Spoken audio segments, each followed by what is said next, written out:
Here is your Radio Theater Channel weekly podcast for download. The RTC still has the very best old-time radio on the live streaming. And if it's music you love, tune in to the RTC Music Channel, where this link and many others are on our website at oldtimeradiolisten.com. Now, here's Jim. Hello and welcome to the RTC Weekly Download. I'm your host, Jim Dolan, and thank you for joining me on this weekly adventure into old-time radio. And one of those situations, a weekly adventure, is right here, right now, with a big show, full of stars from 1950. So settle back and enjoy.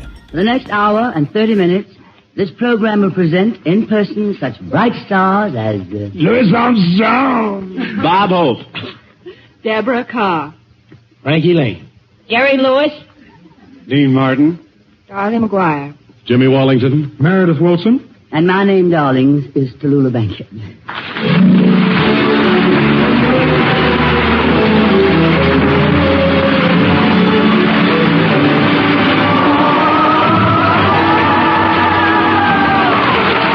The National Broadcasting Company presents The Big Show. Salvation, America, the curtains of America, we're going to fill your corner, The Big Show. 90 minutes with the most scintillating personalities in the entertainment world. Brought to you this Sunday and every Sunday at the same time as the Sunday feature of NBC's All-Star Festival. And here is your hostess, the glamorous, unpredictable Tallulah Bankhead.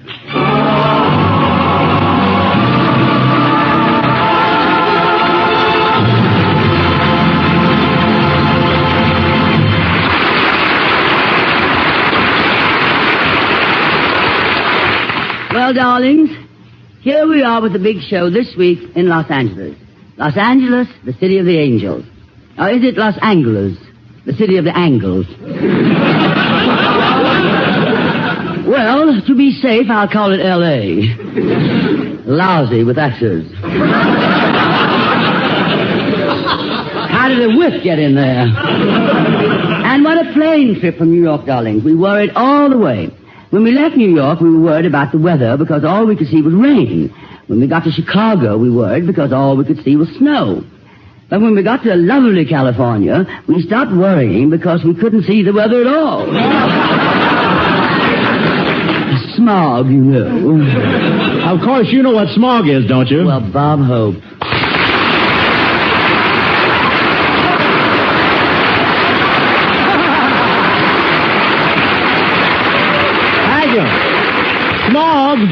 Smog is nature's protection against the glare of Crosby shirts. Or, smog is the stuff they invented to protect the oranges from the smudge spots. Or... Just a moment, darling. La Brea Tar Pits, Madman Months, Mulholland Drive, Wilshire Bus, and Hollywood and Vine. What's all that, darling? I just wanted to get all your local jokes out of the way so we couldn't clutter up the rest of the big show.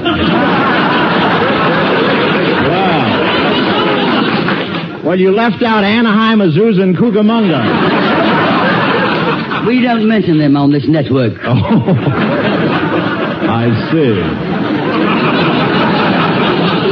You mean on account of J.B.? That's exactly what I mean, darling. Well, what have you got against Joan Blondell? I am not referring to Joan Blondell. It just happens to be a name I'd rather not mention on the show. Now, Bob, what have you been doing lately? J.B., a name you can't mention on this show. Oh, I know. Isn't that stupid? I mean, of course, Jetty Davis.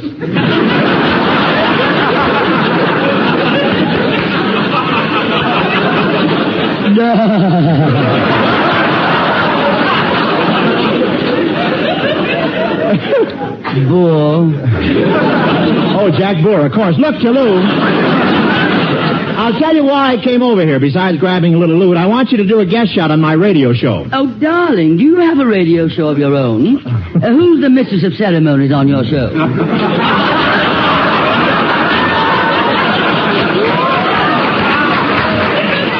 Nobody. Who's the mistress of ceremonies on your show? Don't tell me you haven't heard my show back east every Tuesday at 9 o'clock. I never get up that early, darling. No, honey, you're thinking of just plain Bing. I'm on Tuesday night from 9 to 9:30.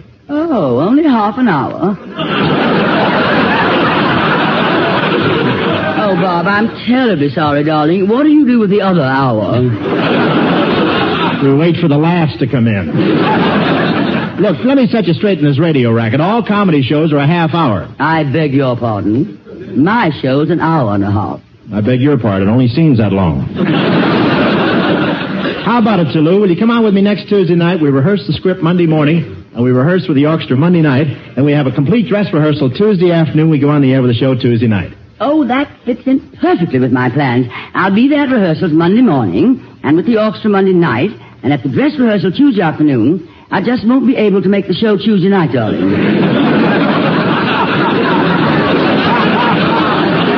Will that be all right, Bob? Oh, that sounds reasonable. Of course, if you can't be on the show, I'll only pay you half the salary. Oh, I don't think that's fair. After all, I am coming to 3 rehearsals, and just because I miss one show, which only takes a half an hour. Skip it, kid, skip it. For the money I'm paying you, I can get Jetty Bavis not to come on the show. But, darling, it's not my fault. You would have to pick a Tuesday this week. I'm free Monday and Wednesday. How did you happen to pick Tuesday right in the middle? Oh, just lucky, I guess. Look, Look, Alabama, let's level here. Are you coming on the show Tuesday or not? But, Bob, if I'm going on your show, what do you want me to do on it? Well, you do what all my guests do. But I never had 4 sons. Well, what can you do? Wait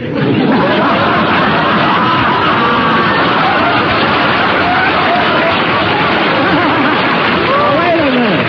No, that's not supposed to tie in, you know. I promised him I wouldn't read it that way. I didn't do it, honest. Control yourself. Well, what can you do? I sing. It's just as funny the second time. Let's go, Toulouse. They're giving us the finger. Go ahead. What's I mean the wind-up. You know, the thing. But, of course, I'll have to bring my own accompanist. What'd you say? I said, of course, I'll have to I haven't got that. Where is that? Oh, okay, who is he? Well, he just happens to be Meredith Wilson and his 47-piece orchestra and chorus. I can't sing unless they accompany me. Oh, you have a special orchestra that plays flat? They do not. Now, you listen to Meredith Wilson and his big show orchestra and chorus in a brilliant rhythmic arrangement of Orange-Colored Sky.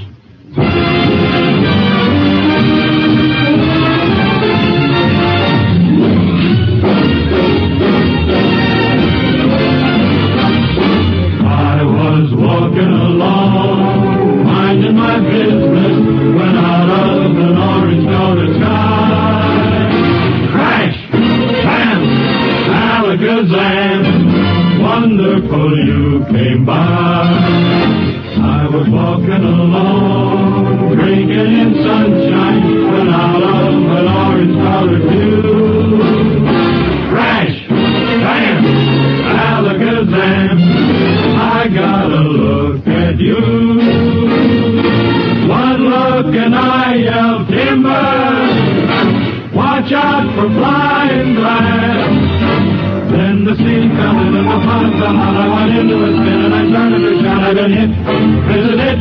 This is it. I was walking along, minding my business, when love came and hit me in the eye. Crash! Alakazam, out of an orange-colored sky.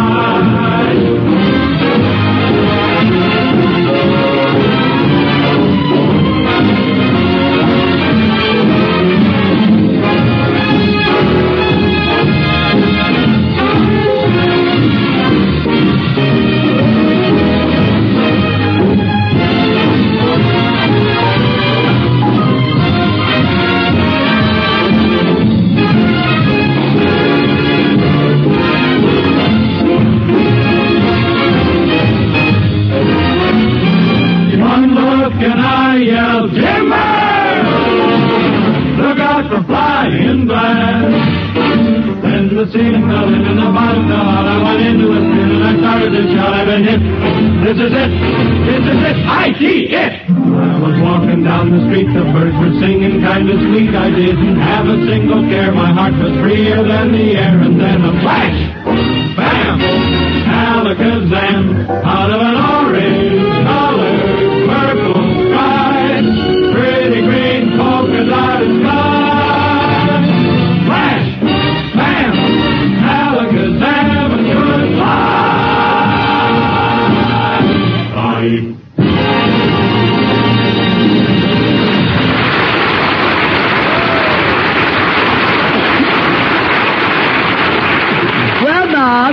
That's the accompaniment I want to use when I sing on your program. You see, Meredith keeps me on key. Baby, your voice should be kept under lock and key.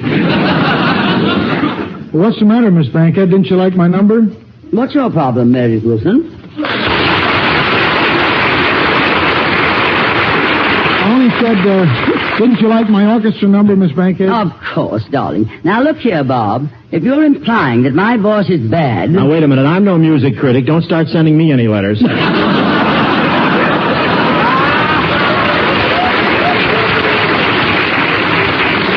Personally, I'd rather write than be president. Well, Miss Bankhead... Wait, this is creeping up. Wait a minute.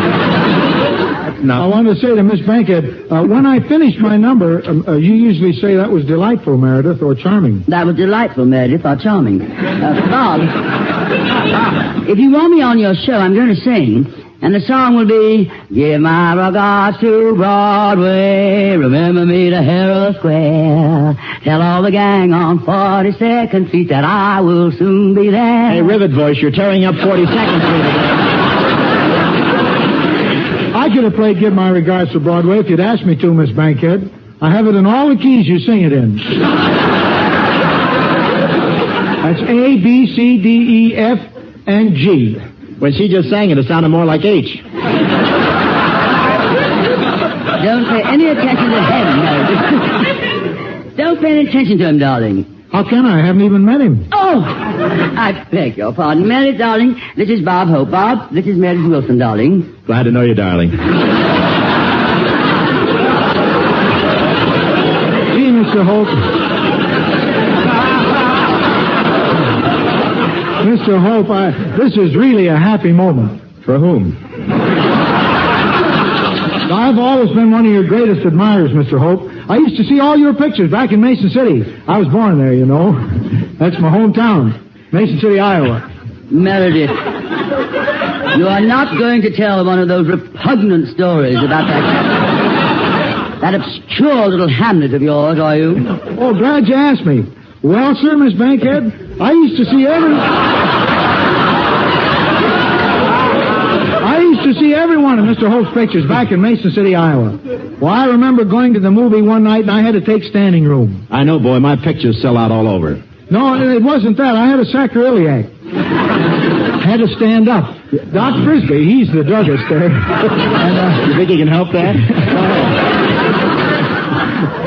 I went there to the druggist, but he was closed up, so I went to the bicycle shop and they taped me up with that black tape they put on bicycle handles. Well, they tape up seats with that stuff, too. Yeah, that's what they did.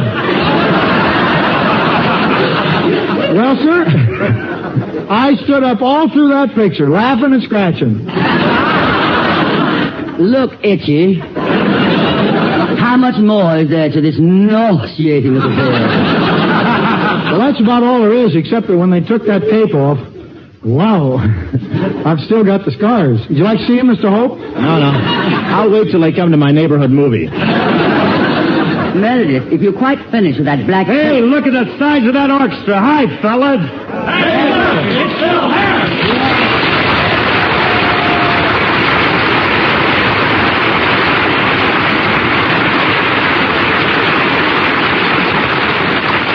Hey, go right on, fellas. Don't let me stop the show. I'm just cutting across to my studio. Hey, what a musical aggravation. Every musician I ever fired is in that orchestra. Look at that violin section. Who's got the rosin concession there? Mr. Harris, I don't know how you managed to stagger into this studio, but if you don't crawl off before I count to 1, which I understand is as high as you can count... I will have you forcibly ejected. Ejected? Well, push, pull, and click, click. Hey, Bob. Huh? Hey, Robert, what are you doing on this program? Mostly straight lines.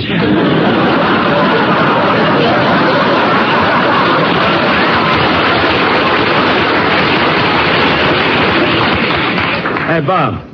Hey, Robert, who's the bass tomato? Well, this tomato's going to be a surprise. It's Tallulah Bankhead. That's Tallulah Bankhead? Yeah, that's what you like about the South. Well, corn my pone if it ain't a lotsman. And what carpet bag did you creep out of, Mr. Harris? Baby, don't fight me. I'm filthy. I don't care what state your clothes are in.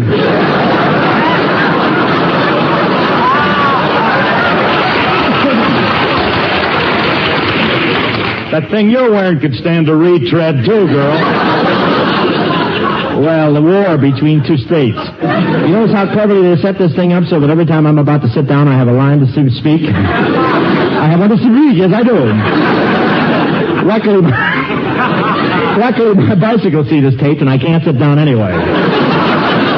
Hey, Meredith, I didn't see you. Hi, Phil. Well, old Meredith, you still playing that long hair stuff? Yep. You still playing that curly hair stuff?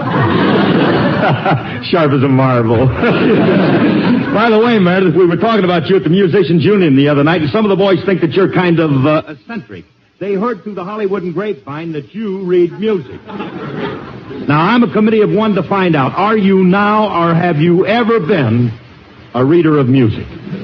Well, yeah, I read music. Don't you? Oh, once in a while when I'm sitting there at the dryer. But it's the same old story, Meredith. Do, la, sol, fa, mi, re, no action.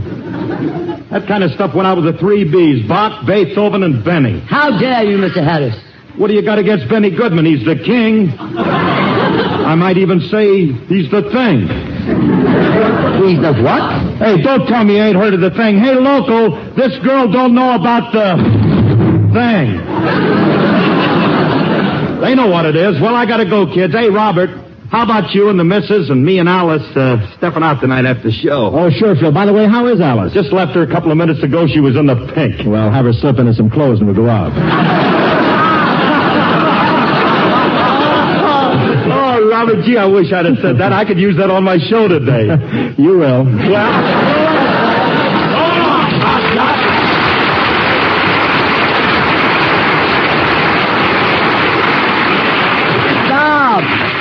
Bob, what was that thing?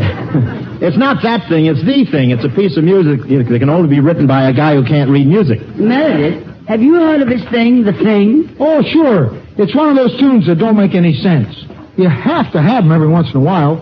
Like, I remember back in Mason City, Iowa. Oh, dear. Meredith, we're not going on tour through that one-night stand again. Oh, I was just talking about things like the thing. Like we used to have. You remember Yes, We Have No Bananas? That was before my time, darling. Your time was before bananas.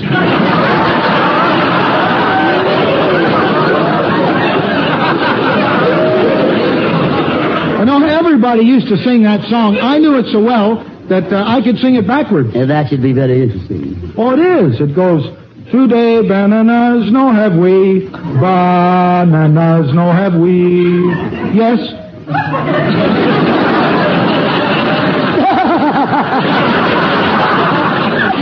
And that's the thing. Oh, no, the thing came later. First we had this.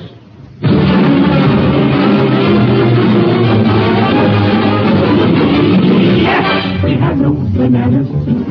We have no bananas today. With string beans and onions, cabbages and scatters and all kinds of fruit. And today we have an old-fashioned tomato. Long Island potato.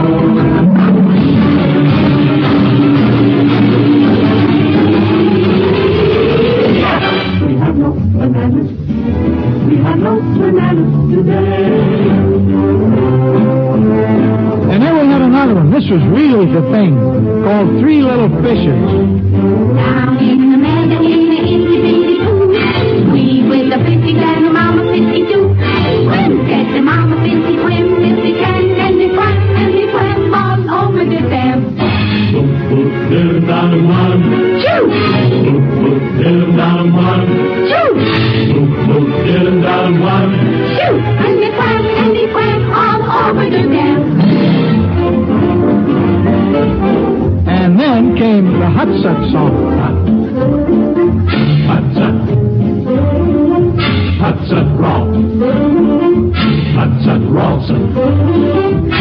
Hudson Rawson on the railroad and the Rawlett too. Hudson Rawson on the railroad and the Rawlett too.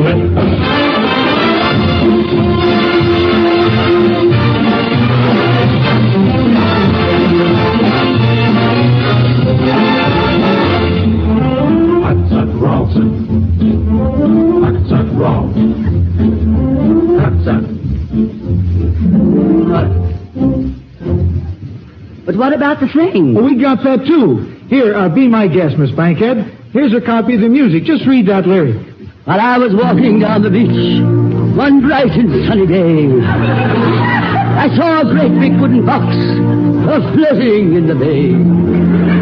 I pulled it in and opened it up, and much to my surprise, I discovered her right before my eyes. Oh, I discovered it right before my eyes. I turned around and got right out a running for my life. And then I took it home with me to give it to my wife. Now this is what she hollered at me as I walked in the door. Oh, get out of here with that, and don't come back no more. Oh, get out of here with that, and don't come back no more. The moral of the story is if you're out on the beach and you should see a great big box and it's within your reach, don't ever stop to open it up. That's my advice to you, because you'll never get rid of it. No matter what you do, oh, you'll never get rid of it. No matter what you do.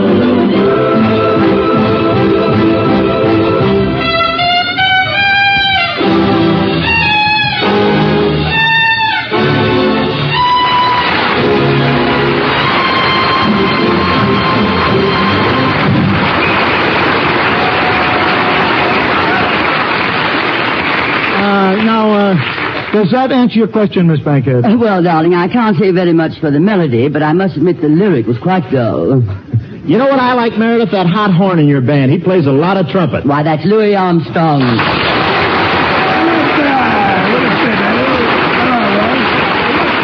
Louis, darling, what are you doing in the orchestra? Come over here. Hello, Tallulah. Louis, how are you? Oh, I want you to meet Bob Hope. Oh, I know this cat, man. He's gone.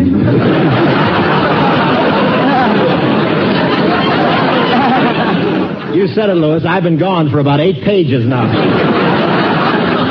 Tell me, L.A., you playing that trumpet around L.A.? No, B.H. I've been up in L.A.V.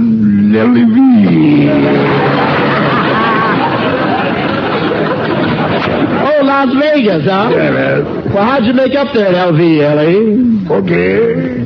Where'd you up there, B.H.? How'd you make out? P.U. What happened, B.H.? The roulette wheel. I went for a G. You see L.A.? Oh, yeah. Are you gentlemen making your initial appearance on radio? Louis, I was hoping you'd mention that article I wrote about you for Flair magazine. Did you see it? Oh, I did, Tallulah, and I thought it was very... Louis, we went over that word 100 times. I told you it was erudite. Yeah, oh, I think that's the word. Thanks, Louis. It's sweet of you to say that. Bob? Did you read the article I wrote on Louis Armstrong? Yes, and I thought it was Erwick. Yeah, that's the word. You're just joking, I know. Oh, Louis, you are my favorite musician. Thank you, Tallulah. And Bob, you're my favorite comedian. Thanks to Lou. Well... Hasn't one of you gallant gentlemen anything to add? Oh, sure. May I return the compliment to Lou and say that Louis is my favorite musician? Thanks, Bob, and you're my favorite comedian, too. Boys, shall we go around once more? Oh, sure. To Lou, I'm your favorite comedian. And I'm your favorite musician.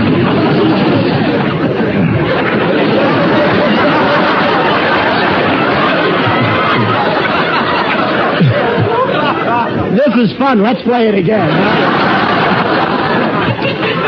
This time for money. If anybody's going to play anything, Louis is going to play it fabulous concert. How about it, Louis? That's what I came here for. Ladies and gentlemen, a real treat. Louis Armstrong with Meredith Wilson's orchestra in Phil Moore's brilliant arrangement of a song I know you all want to hear, Ain't Misbehaving.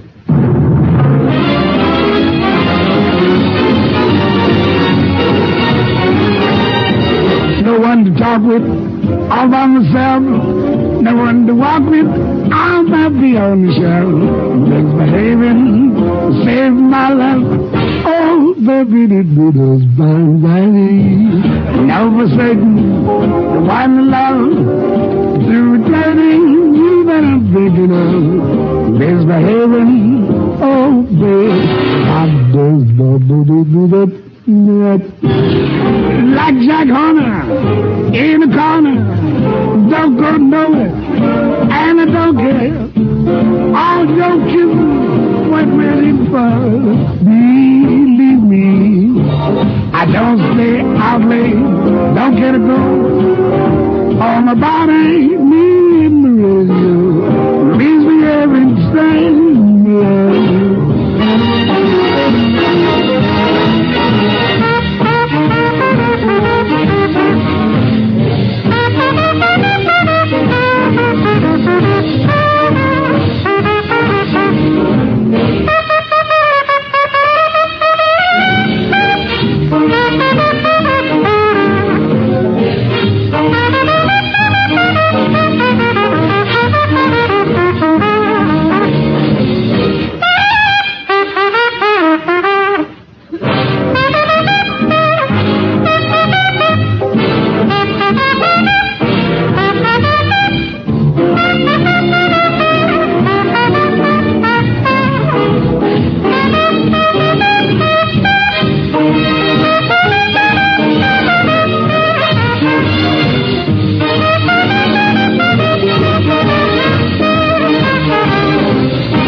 Was a great ever sax note. Louis, you know what my ambition is? I want somebody to make a recording with you. Someday. Really wrong. All right. Press on, darling. Well, I want someday to make a recording with you, Louis. Well, whatever you got against me, Tulu. Now, just a minute, Armstrong. I sing, you know. Oh, yeah, I heard about you singing. Oh, you heard about it really well? Mm-hmm. I was standing on Broadway, and a man came up and gave me your regard.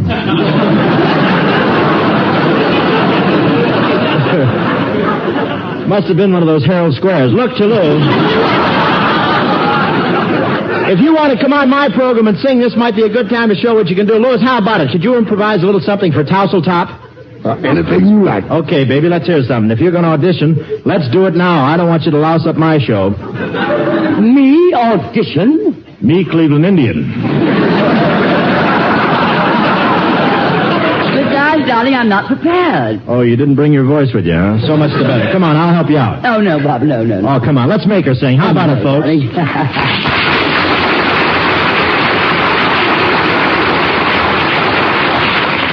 Well, if nobody wants to listen to her, I... Now, just a censored minute, Hope. If they want to hear me sing, I'll sing, and we leave it to the audience whether I sing on your show or not. Okay, anyone else? Last chance, sedatives, sleeping pills, revolvers. Yes, ma'am, we have earplugs. No, madam, only 2 to a customer. What do you mean you need 3? Louis, you'll need a couple of those earplugs. A couple of those earplugs on me, too, Daddy. Well, I'm certainly not going to listen to this by myself. Give me a couple, too. Okay, Louis, let's hear it. I'll start you off, Toulouse. This is a lot of fun, darling, but I have to ring my chimes. This is NBC, the National Broadcasting My Company. melancholy, babe. And we're off the air, yes. Well, let's go.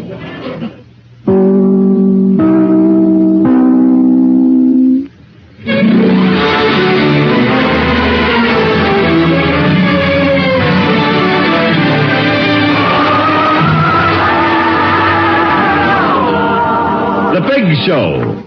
This is the National Broadcasting Company's Sunday extravaganza with the most scintillating personalities in show business. The Big Show, the Sunday night feature of NBC's All-Star Festival, is brought to you by your local Ford dealer, who is now displaying the new 1951 Ford, the car that's built for the years ahead, by RCA Victor, world leader in radio, first in recorded music, first in television, by Chesterfield, the only cigarette that combines mildness with no unpleasant aftertaste, the cigarette that brings you Bing Crosby and Bob Hope, and by the makers of Anacin for fast relief from pain of headache, neuritis, and neuralgia. The big stars on this program are Louis Armstrong, Bob Hope, Deborah Carr, Frankie Lane, Jerry Lewis, Dean Martin, Dorothy McGuire, Meredith Wilson and his Big Show Orchestra and Chorus, and every week your hostess, the glamorous, unpredictable Tallulah Bankhead.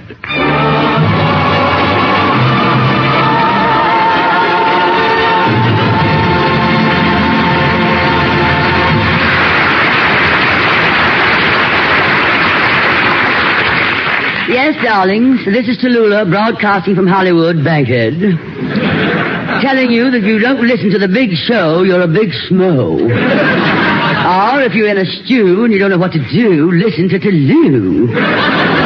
And you'll never be blue. So new. Well, Tallulah Bankhead, Girl Burl. Well, Bob Hope.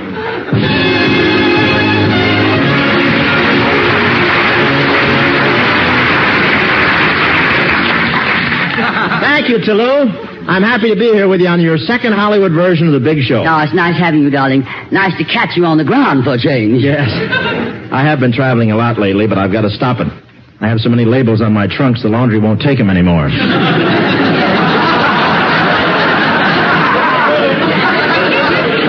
Darling, I know the sacrifice you're making, giving up the Los Angeles Rams Chicago Bears championship game at the Coliseum. And you're not kidding, but that's all right. I've got to keep working. After all, I'm a comedian. I have a government to support.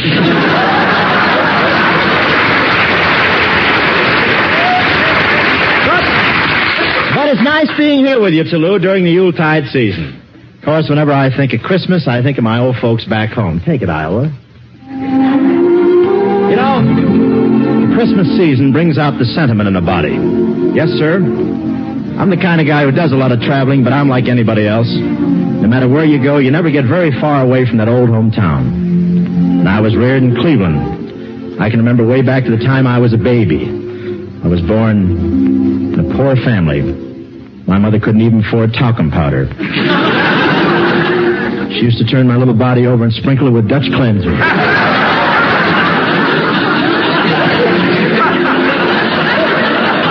Till I was 10 months old, I didn't know whether I was a boy or a kitchen sink. That's why at Christmas time, I like to go back to Cleveland to see my folks. And they're always happy to see me. Of course, they're just as happy getting it by mail, but I always feel sentimental about my hometown. With all the friendly faces, the familiar buildings, Main Street, Elm Street lying parallel to it, and my Uncle Louis lying parallel to both. People said he was a drunkard, but he wasn't. He only drank a little bit to steady himself. Sometimes he got so steady he couldn't move.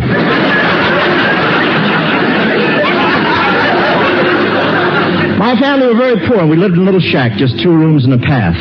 But even though...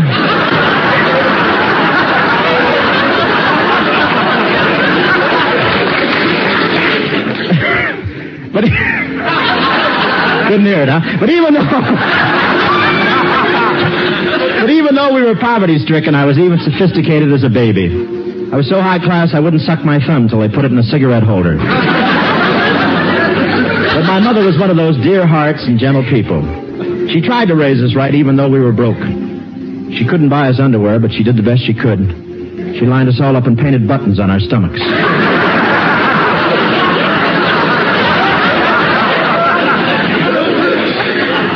She couldn't even afford to buy me a haircut. My hair was so long till I was 19 years old I thought I was a St. Bernard. I found out I wasn't just in time.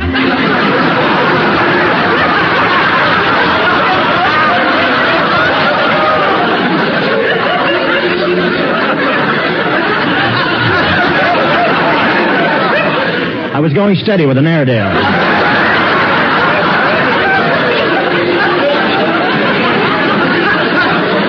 But what a picture comes to mind when I think of the old hometown. Old Pappy Walker sitting in front of the general store carving a sailboat in a bottle.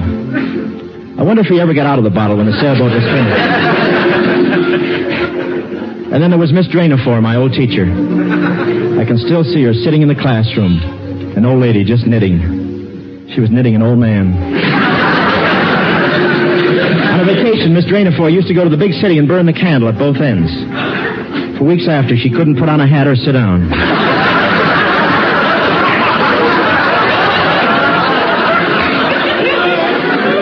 And when I think of the Yuletide season, I always think of my parents. My father was a great man and a big practical joker, too. So was my mother. They finally played a trick on each other. Me. You know, I started the first quiz show in Cleveland. When I was born, my father took one look at me and asked the doctor, "What is it?" The doctor answered, "Well, I missed that one. Can I stand by for the jackpot?" Father was betting on a boy and mother was betting on a girl. But doctor won. He had me across the board.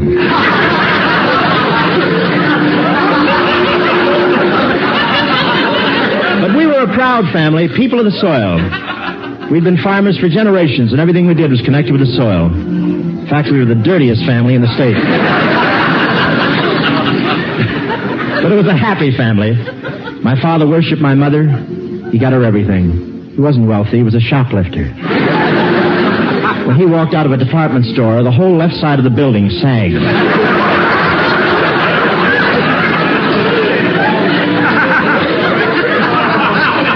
Like all families, we were hit by the Depression. My father was hurt in the crash of 29. The runway at Minsky's collapsed on his head.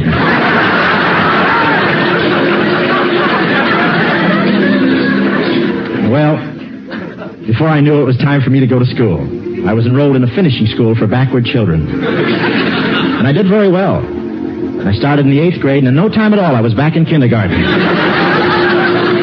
It was in the 3rd grade that I first fell in love. I know it sounds kind of silly to be in love with the 3rd grade, but don't forget, I was 38 years old. And I'll never forget the first time I kissed my little girlfriend. She was wearing braces, and I was wearing braces. And when we kissed, our braces locked. After that, we went everywhere together. Then came graduation time, with all the kids in their caps and gowns. I caused quite a sensation. My gown was strapless.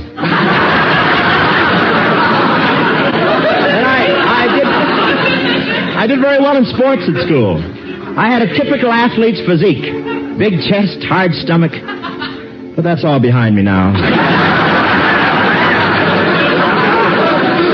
But I used to play football when I was in school. It was part of the cure. And all of the fans around Cleveland knew my name. It was painted on my bucket. I had a very peculiar nickname. They called me Neckline Hope. I was always plunging down the middle, but never really showed anything. My first year, I was disqualified from playing football for a scholastic reason. Stupidity. I thought the big 9 were my toes. It was right about then that I met her. Yes, her. I never did find out what her name was. She was a vision of loveliness. She had long blonde hair and luscious red lips, which she wore in a bun on the top of her head. But the best part about her was that she was tattooed. That made it nice for me because I couldn't afford a television set. We almost broke up. I'd seen the picture before. We were very much in love. She called me baby, and I called her my little pussycat. I called her pussycat because I thought she'd take the hint and shave off her whiskers.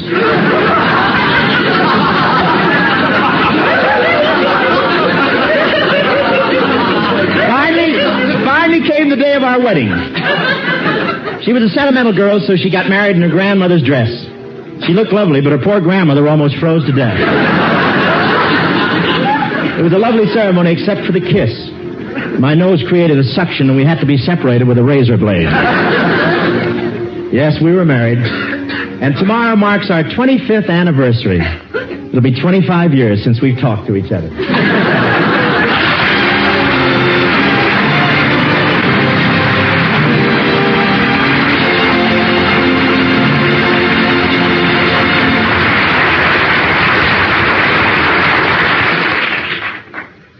Ladies and gentlemen, the new 1951 Ford, the car that Progressive Planning designed, engineered, and made come true, is at your Ford dealers now.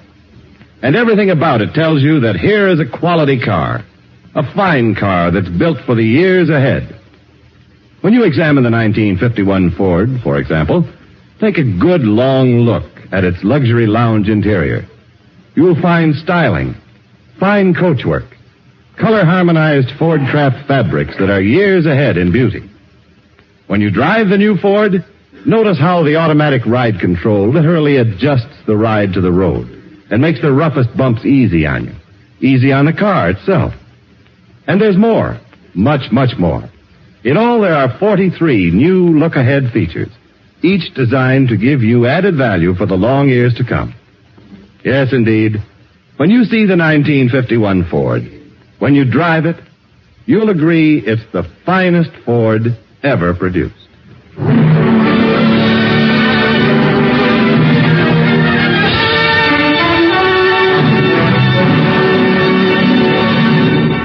And now, darlings, the two young Paramount stars who have taken the country by storm.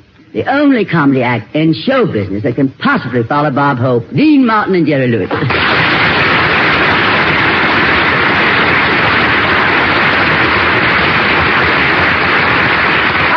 thank you very much. That's very sweet. It's a Lula Bunkus. We're very happy. Very happy to be here. You've been on for over a half hour already. Wash up, get your money, and get out of here. Leave your Social Security number. We'll take over now. Here we are on the big show. You know this is the day. Hey, Jerry, crazy?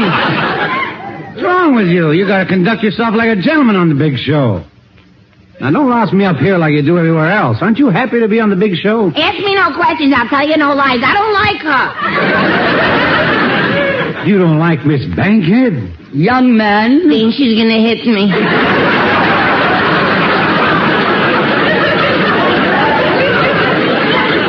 Come on, Jerry. Now, come on. Let's settle down. All righty, Dean. We'll have a cottage. All righty, Dean. No, because you said let's settle down. We'll have a cottage small by a waterfall with roses rambling round the door and the patter of little feet across the floor. Yeah, mice. No, but Dean, I don't like it here. Come on, let's go back to the marble tournament. I'll treat. I got 2 Aggies. No, Jerry, you don't understand. Miss Bankhead was complimenting us by saying we were the only act who could follow Bob Hope. Oh, she compliments. Everyone else she insults. I told you she don't like us. Ah, but Jerry, darling. I did not come here not to be insulted. Well, Jerry, if you won't listen to reason, I'm going to call on your partner, Dean Martin, to sing. Well, I'll be glad to, Miss Bankhead. Ladies and gentlemen, Dean Martin will sing. Dean, she's going to introduce you? For all these years. My tongue got in the way of my eye tooth. I couldn't see what I was saying. Yeah. Dean, she's going to introduce you? For all these years, we have been partners, and now you are going to let her introduce you. What are you doing to me? Miss Bankhead, would you mind if Mr. Lewis introduced me awfully? As I'm sure only he can. All right, Mr. Lewis, we'll introduce the song. What are you going to sing, Dean? Leon Rose. You may introduce him, Jerry. Thank you, Mr. Martin. I want to introduce Levian Rose. Levian Rose is my partner, Mr. Martin. But this is a very beautiful Levian Rose, arranged and conducted. I should say conducted by Meredith Wilson. This is arranged by our own wonderful conductor, Mr. Dick Stabile. Dean Martin sings Levian Rose, and this is swell.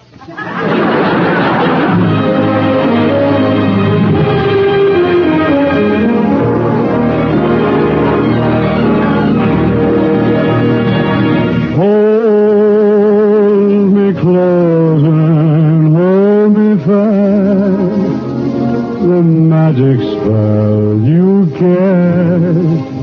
This is love. When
darling. Darling. Dean, come here. Is she for real? From this she makes a living. Ah, Jerry, don't tell me you've never heard of Tallulah Bankhead. Jerry, I'm speaking to you. Why don't you answer me? You told me not to tell you I never heard of Tallulah Bankhead. I made a boo-boo. Look, Jerry, you made a double boo-boo. Tallulah Bankhead is a great stage actress. Surely you saw her in Private Lives. I don't butt into other people's business. No, Jerry, it was a stage show. Didn't you see it? I don't remember. What was the picture playing with it? There was no picture playing with it, just a stage show. She's been in a lot of stage shows. She played in Rain. That's how she got so hoarse?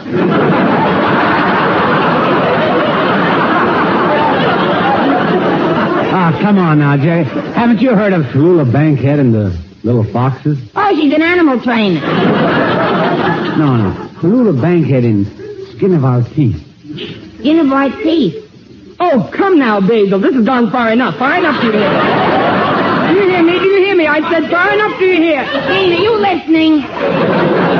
Jerry, you don't seem to get the idea. Now, I remember taking you to a play once. I even remember you stopped into the lobby and you got yourself a glass of orangeade. Oh, yeah. I remember the orangeade, and the girl with a flashlight told us we could sit down on the seats and be comfortable while we were drinking the orangeade. And a fella came out and sang something about an enchanted evening, and a girl washed her hair, and a bunch of sails were running after some dames, and a girl was saying, happy talky, happy talk. What'd you have to go through just to drink a lousy glass of orangeade?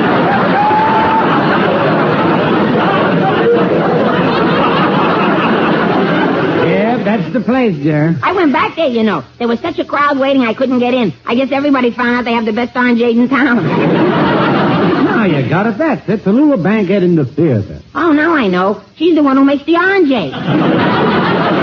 From this she makes a living. Ah, Jerry, stop being so stupid. So how will you make a living?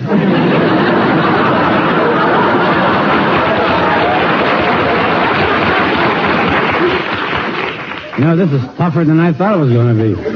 Please be patient with me, Dean. I've got a terrible headache. Where do you keep it?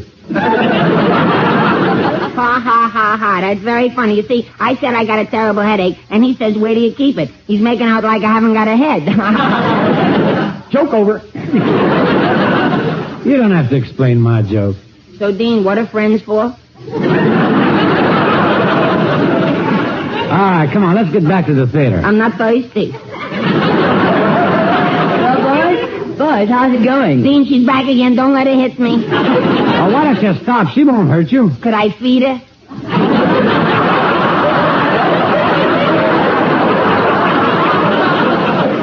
She's very friendly. Could I scratch her behind the ear?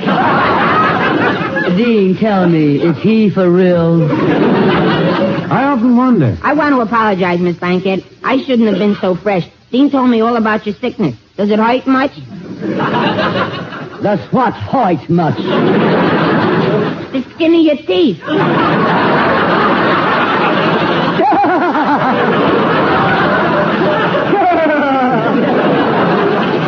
Why, you little half-sized, half-idiot, half-imbecile.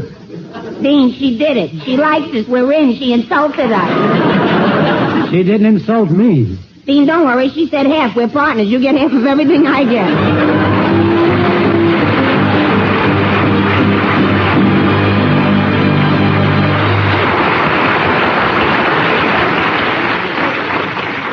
Say, Bob Hope, what's all this I hear about giving Crosby for Christmas? Well, Bing's Papa Santa Claus this year, you know, and a Chesterfield Christmas carton. Bob, it's a very nice gift. I've already bought several. But tell me, why aren't you on the Christmas carton, too? Well, I was supposed to be, Jimmy, but old Sag has gotten so fleshy there just wasn't room. Seriously, folks, Chesterfield Christmas cartons are the best thing you could give or get because Chesterfield is the milder cigarette, and you can prove that yourself. Just make the Chesterfield mildness test. Buy Chesterfields. Open them and enjoy that milder, mellow aroma. Now light one up, and you'll know Chesterfield's milder because it smokes milder. Another thing you'll notice, Chesterfield leaves no unpleasant aftertaste. That fact has been confirmed by the country's first and only cigarette taste panel. So for all the smokers on your list, give Crosby for Christmas. Give Christmas carton to Chesterfield, the only cigarette that combines for you mildness with no unpleasant aftertaste.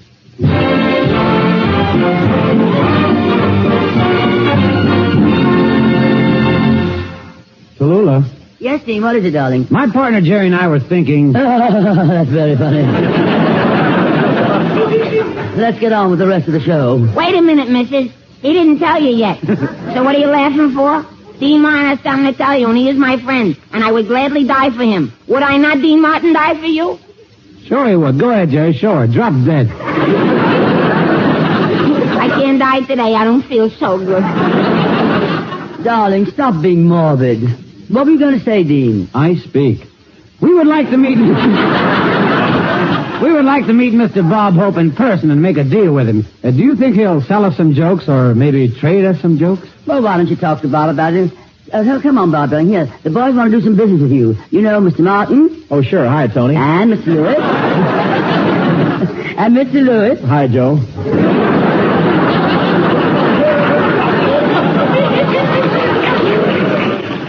Hi, Mort. Time out, conference. Dean, you think he really doesn't know us, or is he making a joke? Making a joke.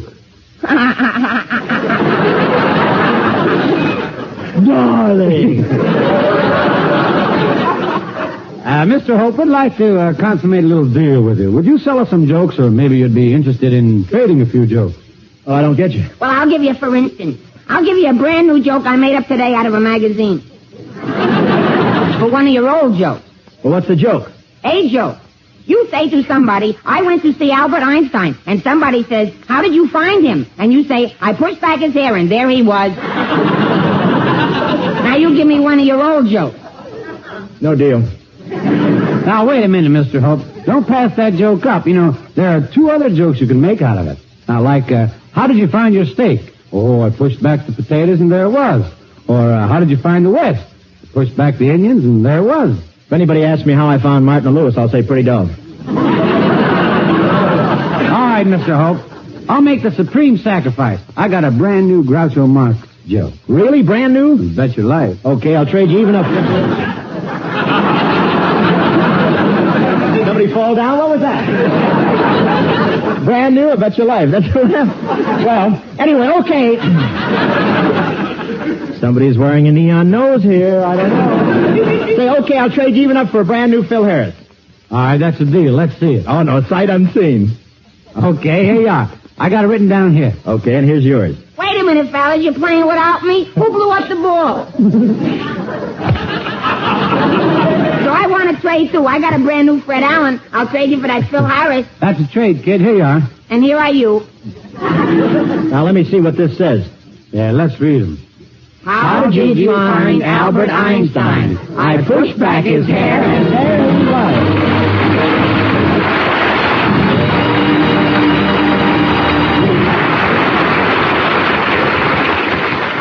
Here's a word from RCA Victor. Only 6 shopping days left till Christmas. But that's not bothering America's snappiest families. They need only 1 day to select the greatest family gift in history. An RCA Victor complete home entertainment combination.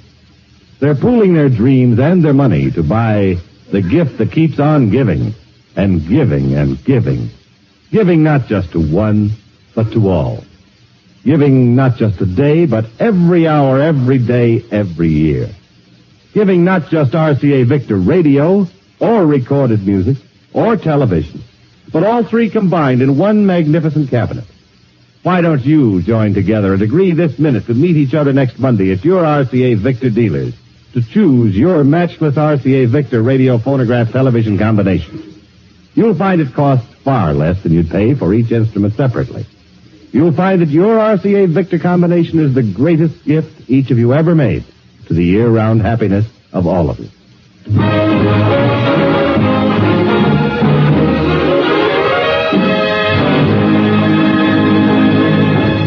Darlings, prepare for some excitement. Appearing with us in a few minutes will be 2 glamorous movie stars, members of the Actors Company, Deborah Carr and Dorothy Maguire. Deborah Carr can currently be seen with Stuart Granger and Richard Carlson in Metro-Goldwyn-Mayer's Technicolor production, King Solomon's Mine.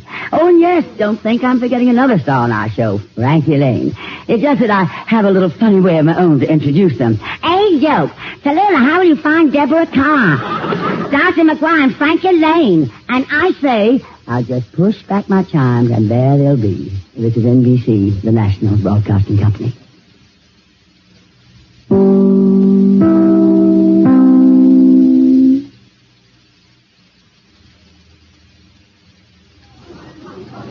Well, darling, I suppose you've noticed something unusual about our big show today. So far, there have been no women. Present company accepted, of course. But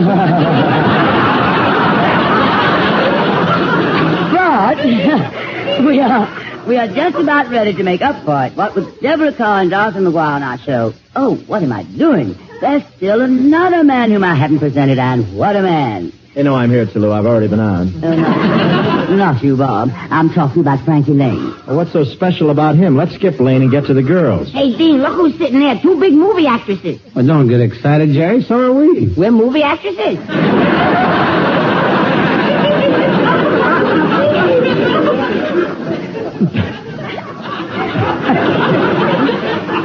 Are you through, crew?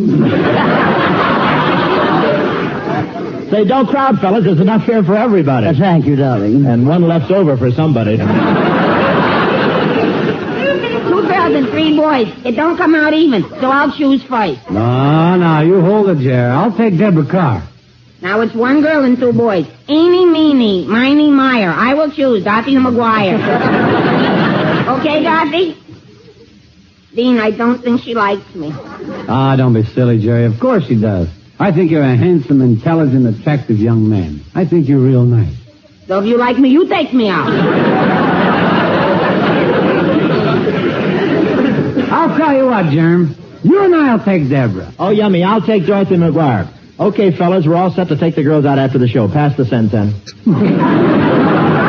Now, just wait a minute. I've been standing here listening to this juvenile Casanovian dribble with ill-concealed contempt. Using this show to divide up 2 lovely ladies. It is disgusting a display of ill manners and bad taste as I have ever seen. Hello, Miss Bankhead. Frankie Lane, darling.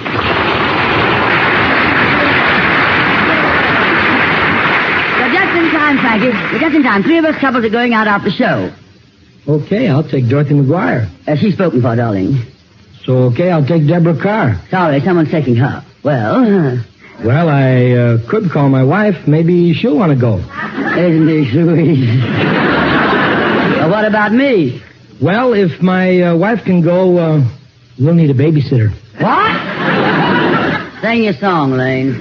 Okay, I'm going to live till I die. Meredith, if you please. If you're troubled by the blues, rise up before you reach the end. Oh, don't be so unhappy, my friend. Be like me. I'm gonna live till I die. I'm gonna laugh instead of cry. I'm gonna take the town and turn it upside down. I'm gonna live till I die. They're gonna say, what a guy. I'm gonna play for the sky. Ain't gonna miss a thing. I'm gonna have my fling. I'm gonna live till I die. The blues will lay low. I'll make them stay low. They'll never trail over my head. I'll be a devil till I'm an angel. But until then, hallelujah, gonna dance, gonna fly. I'll take a chance riding high. Before my number's up, I'm gonna fill my cup. I'm gonna live till I die. You gotta laugh instead of cry. You gotta play for the sky. You gotta sing and have your sing. So I'm gonna laugh. He's gonna laugh. I'm gonna play. He's gonna play. I'm gonna sing, smile, dance, and live till I die. I'm gonna laugh instead of cry. I'm gonna take the town and turn it upside down. I'm gonna live till I die. They're gonna say, what a guy. I'm gonna play for the sky. Ain't gonna miss a thing. I'm gonna have my fling. I'm gonna live till I die. The blues will lay so low. I'll make them say so low. They'll never trail over my head. I'll be a devil till I'm an angel. But until then, gonna dance, dance, dance, gonna fly. I'll take a chance riding high. Before my number's up, I'm gonna fill my cup. I'm gonna live, live, live till I die. Live until I die. Before my number's up, I'm gonna fill my cup. I'm gonna live, live, live, live, live until I die.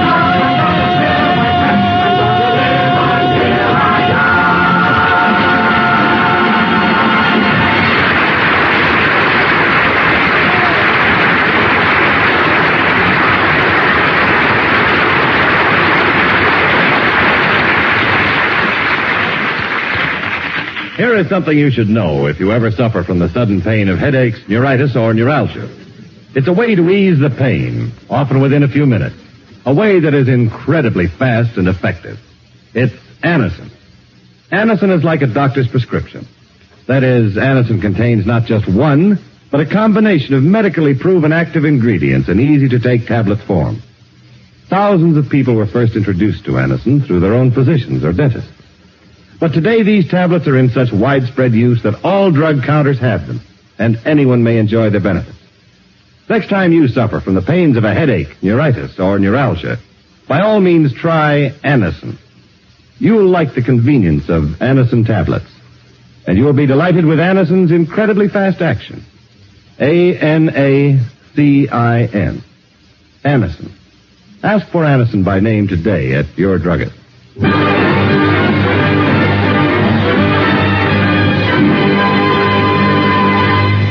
Ladies and gentlemen, we welcome to the big show the Actors Company of Hollywood, which is composed of some of the outstanding creative artists in Hollywood, who have brought the living American theater to the West Coast. Tonight, the Actors Company has graciously invited me to appear with them in a radio adaptation of Claire Booth Luce's Broadway play, The Women. The scene is in the living room of Mary Haynes on Park Avenue, the time, afternoon, the occasion, canasta. Dorothy McGuire appears as Peggy, Deborah Carr as Mary, and I play Sylvia. Ladies and gentlemen, the Actors Company.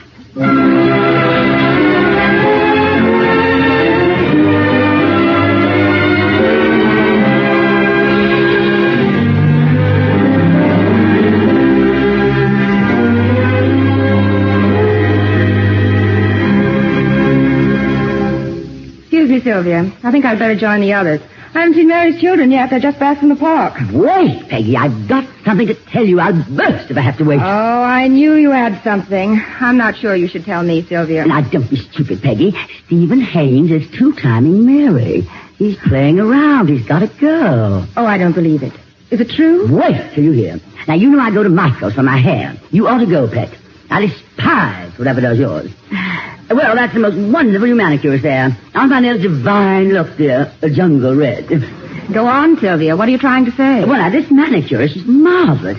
Was doing my nails. And I was looking through Vogue. You know, the one with Mary in the Beaux-Arts ball costume. Oh, yes, she wore a white powdered wig, and she looked lovely. Yes. Well, now, this manicurist, Mrs. Fowler, she said. Is that the Mrs. Haynes who is so awfully rich? And what difference does it make to her? Oh, I forget what she said next. You know how these creatures are. Babble, babble, babble, babble, babble, babble. Never let it for a moment. When suddenly she said, I know Mr. Haynes' girlfriend. Oh, how could you listen to her? Listen to her, my dear. How do you suppose I felt? I couldn't very well shut her up. I mean, I had to find out who the other woman was. Does Mary know about this? No, but she's bound to find out. If a woman's got any instinct, she feels when her husband is off the reservation. I know I would, but not Mary. If only there was some way to warn her. Sylvia, you're not going to tell her. Why, certainly not, my dear. But I'd die before I'd be the one to hurt her like that. Couldn't someone shut that manicurist up? A good story like that? A lot these girls care whose lives they ruin. Dirty, isn't it? Foul. My dear, the whole thing's disgustingly unfair to Mary. I feel her like a disloyal skunk. Well, just knowing about it. You know I worship Mary. She's my dearest friend in the world. Heaven help her. Shut up, Peggy. Here she is. Shut up.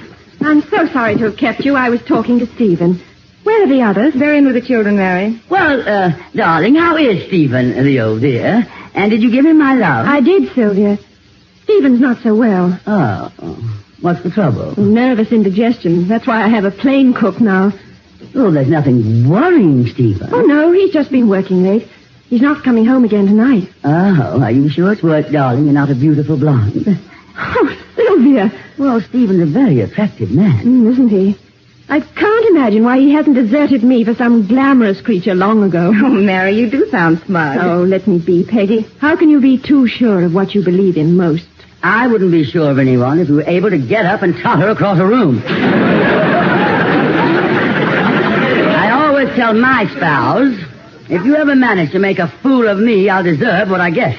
You certainly will. Oh, Mary, have you seen my new nail color? How do you like that? It's attractive, Sylvia. Oh, you can't imagine how it stays on. I get it at Michael's. You want to go, Mary. Sylvia. Oh, a wonderful new manicurist. Olga's her name. She's marvelous. Let's play canasta. Now, look, Mary, they call it Jungle Red. It looks as if you'd been tearing at somebody's throat. Well, that does it, Peggy. I'll never tell you another thing. That will be just fine. Now, girls, I really do like Sylvia's polish. It's new and smart. Michael's, Olga, Jungle Red.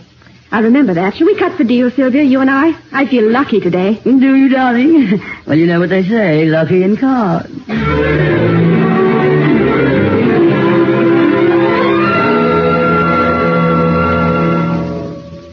Michael's, Olga, Jungle Red.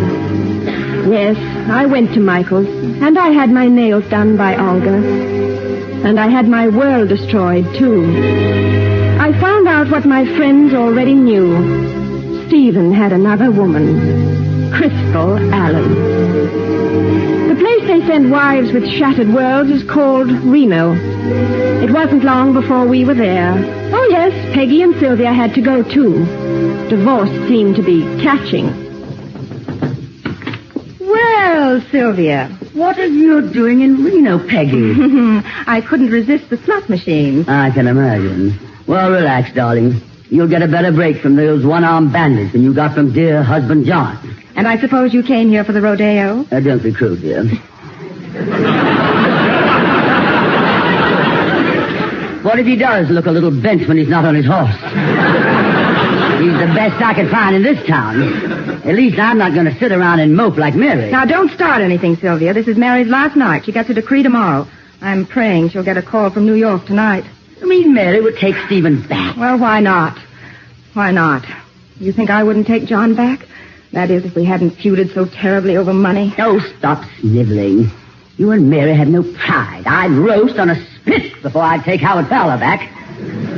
Kicking me out like that after all I sacrificed. You did? What did you do? I gave him my youth. But I got paid plenty. The skunk. Oh, Sylvia, why do you hate Mary so? I don't hate her. It's just that she was always so smug about her husband and her happiness. Now she's down like all the rest of us. Yes, Sylvia. I'm down now. We're all in the soup together.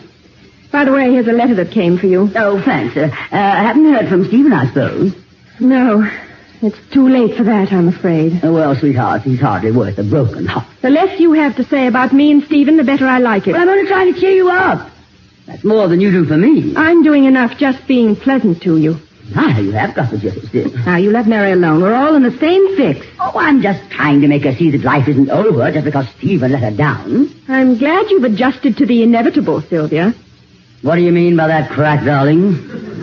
She means what we read in the New York papers this morning. Your husband is marrying Miriam Ahrens of the Vanities. Why, you little bitch. No, Sylvia. Did you know this? Oh, Sylvia, why do you care? You don't love Howard. Oh, Mary, how could you do this to me? I'm terribly sorry, Sylvia. This humiliation, this carefully timed insult. And after all I've done for you. And what have you done for me? I warned you. I'm not exactly grateful for that. Oh, aren't you? Listen to me, you ball of conceit. You're not the object of pity, you suppose. Plenty of the girls are tickled to death you got those coming to you. You deserve to lose Stephen, the stupid way you acted. But I always stood up for you like a loyal friend. What thanks do I get?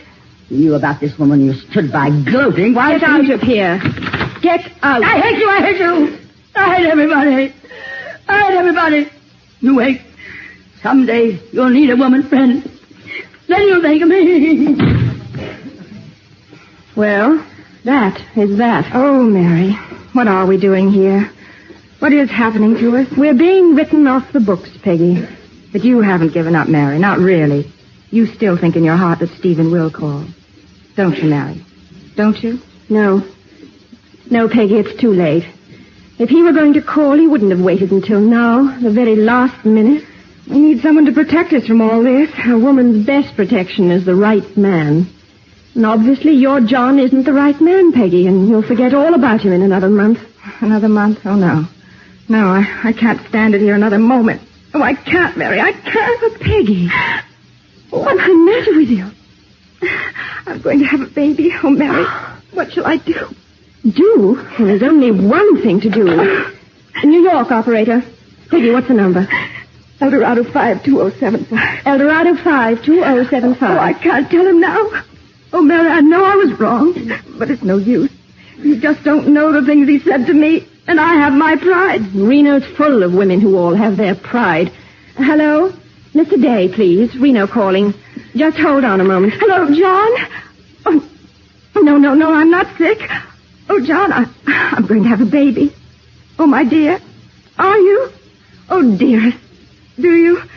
Oh, dearest, so am I. Of course I forgive you. Oh, yes, precious. Yes, lamb. On the very next train. Oh, Johnny, when I get back, things are going to be so different. And, dear, do you mind if I reverse the charges? Oh, Mary, I've got to pack. Oh, Mary, I can't bear to leave you here alone. Why don't you do something about Stephen? It's different with me, Peggy. Stephen is marrying another woman, but she doesn't love him. I do. That's the way it is. But, Mary, why don't you fight for him? Your marriage isn't really ended until you end it. Fight? Yes. Why not, Peggy? Why not? Fight the way other women fight. You're right, Peggy. It isn't ended, is it?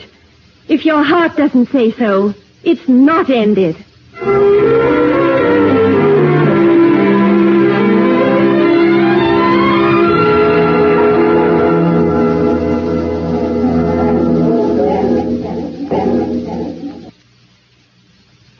This powder room looks like ladies' night at Madison Square Garden. Here, Peggy, try my lipstick. I can't bear that shade you're using. Thanks, Sylvia. What do you think of the party? Gruesome. I hate this club. You know, Mary is here tonight. Yes, I saw her. First time she's been out in a year. Why, do you suppose? She's here because Stephen is here and his new wife. Well, why should Mary be here? Because Stephen's here. Don't tell me she's still in that punching. Well, why not? Now, look here, Sylvia. You knew that crystal creature, didn't you? I met her. What makes you think Mary thinks she has a chance? I've got a hunch you could tell her that. Maybe I could. Oh, what do you mean? That Stephen of hers is a Puritan. Bless his little Plymouth Rock soul. My psychoanalyst tells me that men of his generation were brought up to believe that wives who carry keys to other apartments are strictly for burning. What are you talking about? Well, I shouldn't be talking about it at all. But I will tell you this. I visited this crystal a month ago, and while she was bathing, I rummaged around and came across a key. A little gold key. A key to what? To an apartment where the new Mrs. Stephen Haynes still sees an old boyfriend, Jim Winston. Sylvia, you've got to tell Mary. Tell Mary what, girls? Oh, Mary, you're looking ravishing. Is this your first night out since Reno? Yes, darling. I'm a recluse. Stay home and brood. Mary, you've been sitting out there in that club all night with Jim Winston. I've seen how he is. Intoxicated as usual, I'll bet. Yes, Sylvia. Find out anything, darling? Plenty. I think he's the secret in Crystal's life. Aha, so you have been digging. Well, I hope you know what you're talking about, dearie. Yes, I know what I'm talking about, Sylvia. I know all about Crystal and Jim Winston, and Jim Winston is just waiting for me to cue him so that he can tell Stephen everything about his precious new wife. Good girl. Yes, Jim Winston thinks I'm a very much abused gal. His Western chivalry is about to light up like a crepe Suzette. Well, this couldn't be the little Mary who put herself high on the pedestal above all us poor, downtrodden, unfostered females a year ago. Now, Sylvia, you have the proof Mary needs. Give her that key. What key? My darling, I never become embroiled in divorce actions, other people's. I photograph terribly. Come on, Sylvia. For once in your life, play ball. Give Mary that key. Mary, do you mean you'll take that flute as leftovers? I'll take him, thank you. I love him. Why, Mary, haven't you any pride? Pride? That's a luxury a woman in love can't afford. But what do you do if I give you the key? If it's what I think it is, I'm going out there right now and let Jim Winston tell Stephen the truth. The whole truth about Mrs. Crystal Haynes. Then I'll move in and get him back. Why, Mary, I believe you will. Well, here, darling, take the key. Incidentally, pet, it's for 807 Gothic Arms, a real flea bag. But the elevator boys make excellent witnesses. Make way for a lady who is about to fight for her man and no holds barred. Why, Mary, what a dirty female trick. I had a year to sharpen my claws, darling. How do you like my nails, Sylvia? Jungle red, pet. Good night, ladies.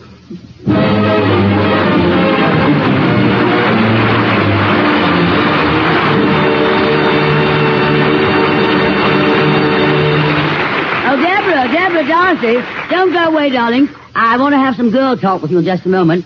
Right now, a man named Bing Crosby wants to say something. By the way, Bing, did you happen to catch Bob Hope's program? Oh, Ken. The Bob Hope show is an absolute must in the Crosby household. Good. Every Tuesday night, we all gulp our dinner down, and we dash madly for the radio. We all sit in a semicircle, and we pay strict attention. Oh. The first one to laugh has to wash the dishes. I see you make a regular game out of it. Yeah. Oh, then you heard Bob mention the new Chesterfield poster, the one that shows him holding up the new Chesterfield Christmas carton? Oh, indeed I did. I heard him plug my Santa Claus likeness on the carton, too. You know, Bing, you make a very convincing Papa Santa Claus. Well, I've had a modicum of practice, shall we say. Anyway, it's a wonderful gift for just about everyone you want to get a gift for. Chesterfield, always wins first place. That milder, mild tobacco never leaves an aftertaste. So open a pack, give 'em a smell. Then you smoke 'em. This Christmas, give Chesterfield Christmas cartons with Bing as Papa Santa Claus.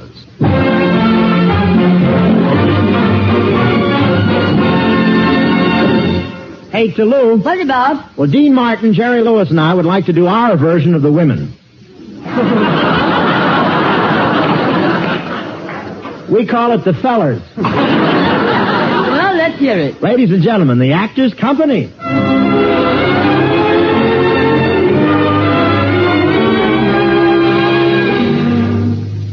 Sydney. What is it, Marvin? I love your drapes. Thank goodness someone noticed them. I've been wearing them for 3 weeks, and my wife never said a word. Before we were married, she noticed everything I wore. You know how we met. I was a car hop at a drive-in. Oh, I remember when you worked there. You sure could fill a pair of tight slacks. And then some. Thank you, Marvin. I remember when you were thin, too. Say, speaking of blubber, have you seen Piggy lately? Not so loud. He's in the next room fixing his face. Fixing his face? How did he manage to do that? It's so hard to get parts these days. Gee, here he comes now. Get a load of that hair, will you? Hair? I thought it was a helmet. Oh, hello. Hello, Piggy. Say, I like your hair. You mean it? You like this color? Jungle red. Oh, yes, it goes so well with your eyes. Oh, that's because he cries so much. No woman is worth it, Piggy. There are other fish in the sea. I don't like fish. I like women. Look, what are you worried about, Pig? After your wife gets a divorce, you'll find somebody else. There are 2 million women in New York. Yeah, but they don't want to get married. How do you know? I asked them. Don't cry, Piggy. I want my wife. I miss my poopsie. So go on home to your poopsie. Go ahead. I can't. Why not? She hits me. Besides, I overheard my caddy telling the masseur that Poopsie is going out with Fred. That's a lie. Fred is going out with Miriam.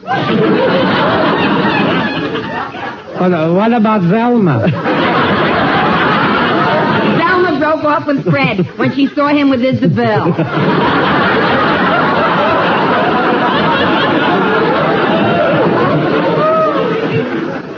What? Isabel?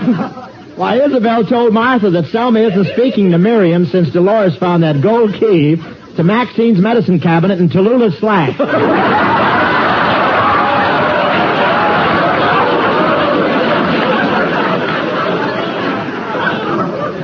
Would you mind repeating the question? I don't carry tails. And I don't know about you guys, but I'm going out and paint the town red. Jungle red, of course. How about it, Marvin? Want to come along with me? Yeah, I'd love to, Sidney, but my little 6-year-old niece has come to visit me. Piggy, will you look after Marvin's niece? Me? But your niece is a stranger to me. Marvin, what is your niece? A boy or a girl? Well, a girl. Does she hit? I don't like to be hit by a stranger. Oh, you'll get along fine with her. Come on, Sidney, let's go. Okay, see you later, Piggy. Now I gotta take care of a stranger. Oh, me. Oh, my. Golly gee. Here I sit all alone. Gee, I said I sit all alone and the telephone rang. Oh, it hurts me. Hello? Oh, Pooksy, am I glad you called? I'm in terrible trouble. You gotta take me back. I didn't want to tell you this before, but now you gotta take me back. You gotta. I'm expecting a little stranger.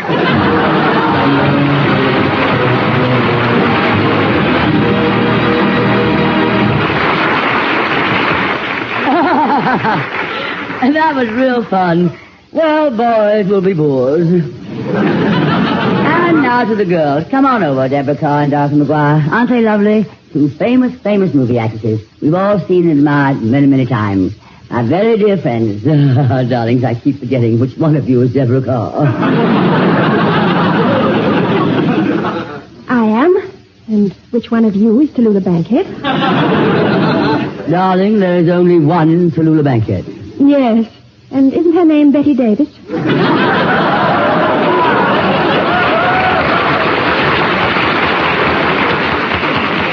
Isn't he sweet? Darcy McGuire, Dottie, how are you, dear?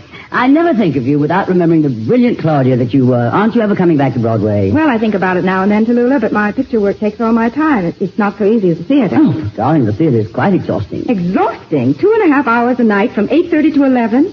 What do you do from 11 till 8:30 the next night? I shake hands with my admirers. Of course. Motion picture work is all right, I suppose. I made one here a few years ago. Lifeboat. Doubt if you see it. Well, anyway, when I finished it, I dashed right back to my dear old Broadway. Didn't they ever call you back to make a sequel? Son of Lifeboat? Isn't she sweet? Oh, I've had offers, of course. But you were busy shaking hands. Yes, Deborah, darling. Well, it's all right to make a picture now and then, but I can't understand how you can stay away from New York so long. The home of the living theater. You especially, Darcy. Born for the theater, you might say. Oh, I love California. We all do. The palm trees, the coconut trees, the banana trees. Well, of course, bongo, if you don't want to leave the Congo. But I prefer Broadway anytime. I don't know why. We have radio here, too, you know. Oh, Deborah, I'm not on radio alone. Besides radio, I take an active interest in the theater. I lecture, make records. I'm spread out all over the place. Yes, dear, but in that dress, it doesn't show at all. What? And besides, Tallulah, we don't only make pictures. We have a theater here, which is very much alive, the Actors Company. Oh, of course you have, and it's cute to dabble in the arts, I suppose. I'd be glad to join your little group if it will help you out. Oh, I'm sorry, Tallulah. It's the Actors Company. That was the unkindest cut of all. Deborah, you know my work in the theater. You remember me on the stage in England. Well, I was a small child at the time. Isn't he sweet? I see the two of you against me. You began it. The two of you picking on me. You started picking on me. So I'm not a good actress, huh? Now, who was it said which one of you is Deborah Carr? Nathan Hale. What difference does it make? Was it a joke? Or are your eyes bad? After I spent a lifetime in the theater. If you'll admit your eyes are bad, I'll apologize. You stand there and tell me I can't join your Actors Company? Was it a joke or was it your eyes? How the mighty have fallen. Was it your eyes? Look, how many fingers am I holding up? 12, so what? To think that the name of Tallulah Bankhead, a symbol of the living theater, should be destroyed and ground to ashes. This is the unkindest cut of all. Oh, Tallulah, I'm sorry. Oh, dear, Tallulah, please don't take it this way. Of course, you're a great actress. We were only joking. Oh, apologize, Tallulah. It breaks my heart to see you crying. Actors Company, indeed.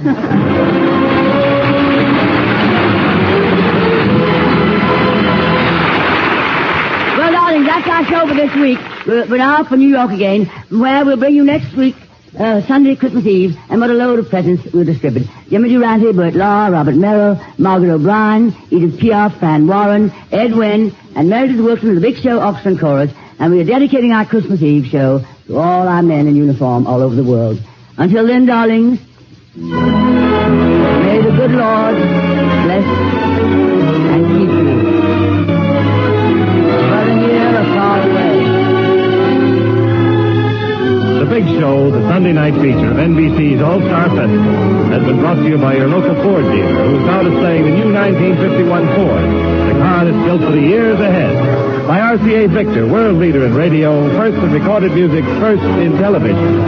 By Chesterfield, the only cigarette that combines mildness with no unpleasant aftertaste. And by the makers of Anacin, for fast relief from pain of headache, neuritis, and neuralgia. Martin and Lewis appeared through the courtesy of Hal Wallace, producer of Dark City.